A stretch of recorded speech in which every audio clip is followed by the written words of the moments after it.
Hi guys! Welcome to my channel! Sa vlog na ito, tatalakayin natin kung anong dapat gawin ng seaman kung siya ay nagkasakit o na-injury on board at kung ano ang kanyang mga benepisyo.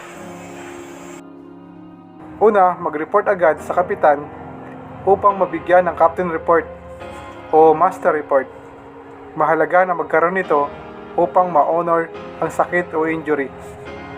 At magagamit na din ito kapag nag-file ng SS Sickness Benefits, ECC at OWA Benefits kapag nakauwi na ng Pilipinas.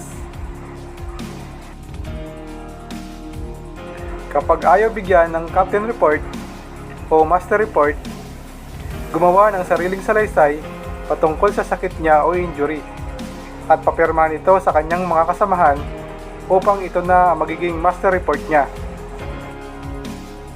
And then mag-request na magpasuri sa malapit na hospital abroad upang magkaroon ng medical records. Kapag pinauwi na ng Pinas due to medical condition, huwag kalimutan na mag-report sa manning agency within 72 hours at ipaalam ang nararamdaman upang mai-refer agad sa accredited na hospital na covered ng insurance. Kapag hindi kaya na mag-report sa manning agency dahil sa kanyang kondisyon, maaari siyang mag-email, mag-chat sa crewing manager o tumawag. Basta maipaalam niya lang ang kanyang pagdating ng Pilipinas within 72 hours. Ano ang mga benepisyo ng seaman at karapatan? Una, siya ay makakaabil ng libreng gamutan sa loob ng 120 days o 240 days kapag na-extend ang kanyang medication. Pangalawa, makakatanggap ang seaman ng basic allowance sa loob ng 120 days. Kung magkano ang basic wage niya on board, ganun din dapat ang kanyang matatanggap habang ongoing ang kanyang medication. Ito ay magmumula sa principal o may-ari ng barko at base na rin ito sa pinirmahan niya na PA contract o Standard Employment Contract o SEC.